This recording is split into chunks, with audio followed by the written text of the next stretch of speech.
Бүтэн сарны энерги бол хүсэл биелэх хүчтэй үе. Бүтэн сар зөвхөн Тэнгэрийн үзэгдэл биш, энэ бол хүсэл, ухаарал, дотоод хүчийг сэргээдэг гайхалтай мөч. Энэ бичлэгээр би танд бүтэн сарны энерги гэж юу вэ? Энэ үеэр ямар зан үйл хийвэл таны хүсэл мөрөөдөл бодит байдал болох вэ гэдгийг хуваалцах гэж байна. Хэрвээ та хүсэл биелэх мөчийг мэдрэхийг хүсэж байвал бичлэгээ дуустал үзээрэй. Та өөрийнхөө амьдралыг өөрчилмөр байна уу? Хүсэж байгаа мөрөөдлөө амьдралдаа татахыг хүсэж байсан уу?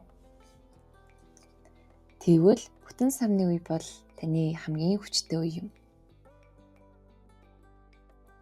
Энэ бичлэгэд би танд манифест хэрхэн хийх, ямар зан үйлс хийвэл илүү амжилттай болох талаар энгийн бөгөөд үр дүнтэй аргуудаа хуваалцъя. Бүтэн сарны үеэр хийх 5 зан үйлийг тантай хуваалцъя. Нэгт бясалгал. Дотоод тайтгалын орон зай.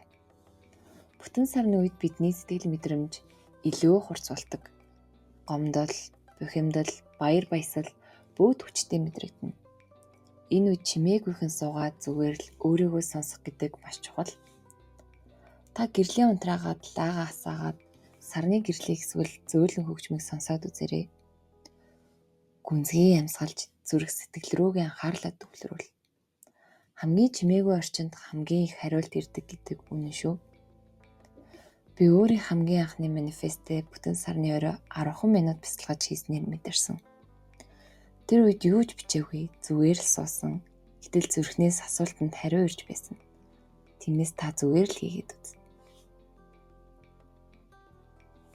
Хоёрт аффирмац. Хэлсэн үг бол хүч. Бүтэн сар бол хэлсэн үг бодит болоход хамгийн хүчтэй энерги бүхий үе. Та би амжилтанд хүрнэ гэж шивнэхэд энерги хөдөлж эхэлдэг. Хамгийн гол нь аффирмацуудаа одоо цаг дээр биелж байгааг мэд сэтгэл хөдлөлөөр хэлэх. Жишээлбэл би өөрийгөө хайрлаж хүндэлж байна. Миний хүссэн амьдрал миний замд ирж байна. Би бүтээж, би татаж, би хүлээж авч байна. Та үүнийг өглөө бүр 3 удаа, орой бүр 3 удаа хэлэх зуршилтай болвол маш хүчтэй энерги бүрэлдэнэ. 3-т цэвэрлэгээ. Гэрээ цэвэрлээд сэтгэлээж бас цэвэрлэл. Гэр орон таны энергийн тусгал. Хэрвээ эмх замбраагүй бол таны дотоод ч бас бохимдолтой. Бүтэн сарны өмнөх болон дараах өдөр гэрээ цэвэрлэх, сонхоо онгойлгож, хуучин зүйлсээ ангилж үзээрэй. Хэрэгэлдэггүй хувцас хандирлах, эвдэрхий эд зүйлсээ хаях. Энэ бүгд орон зай гаргаж шинэ энерги татдаг. Би л гэрээ цэвэрлснийхэн дараа яг л өөртөө итгэлийн шин түвшинд гарчих шиг болдог. Гэрийн энерги өөр болчихдог. Та туршаад үзээрэй. Өөрийн биеэр мэдэрнэ. 4-т усны зан үйл. Сэтгэлээ угаах шиг мэдрэмж. Ус бол хамгийн хүчтэй цэвэрлэгч. Бүтэн сарны энерги идэвхтэй байх үед бие усаар угаана гэдэг зүгээр нэг биеийн бохир биш, сэтгэлийн чимээгч угааж байгаа хэрэг юм. Та давстай бүлээн усанд хөлөө дэвтээх эсвэл усанд орж байхдаа би өнөөдрийн бүх стресс, айдсаа урсгаж байна. Би өөрийгөө хамгаалж тэтгэж байна. Миний энерги шинжлэгдэж байна гэж шивнэ. Хамгийн гол нь энэ үгийг хэлж байхдаа та мэдрээрэй. Гэрэлтэй мэдрэмж төрнө.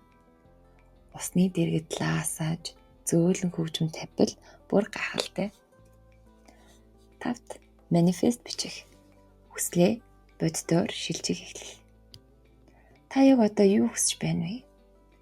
Мөнгө, амжилт уу, хайр уу, тайван амьдрал уу? Бүтэн сарны үдээс суугаад дэвтэртээ яг одоо биелж байгаа мэтээр хүсэл мөрөөдлөө бичээрэй. Жишээлбэл би өөрийн дуртай ажлыг хийж орлогоо нэмэгдүүлж байна. Би аз жаргалтай хайр дүүрэн харилцаатай байна. Миний санаанууд амжилт болж би өөртөө итгэж байна. Энэ бол зөвхөн бичих үйлдэл биш. Энэ бол таны энерги, итгэл, зориг нэгтгэж байгаа хүчтэй зан үйл юм. Хүссэн бүхнээ дотроо хадгалах биш. Цаасан дээр буулгах нь бодит эхлэл шүү. Бүтэн сарны өдөш бүр бид өөрийгөө шинээр нэх боломжтой байдаг.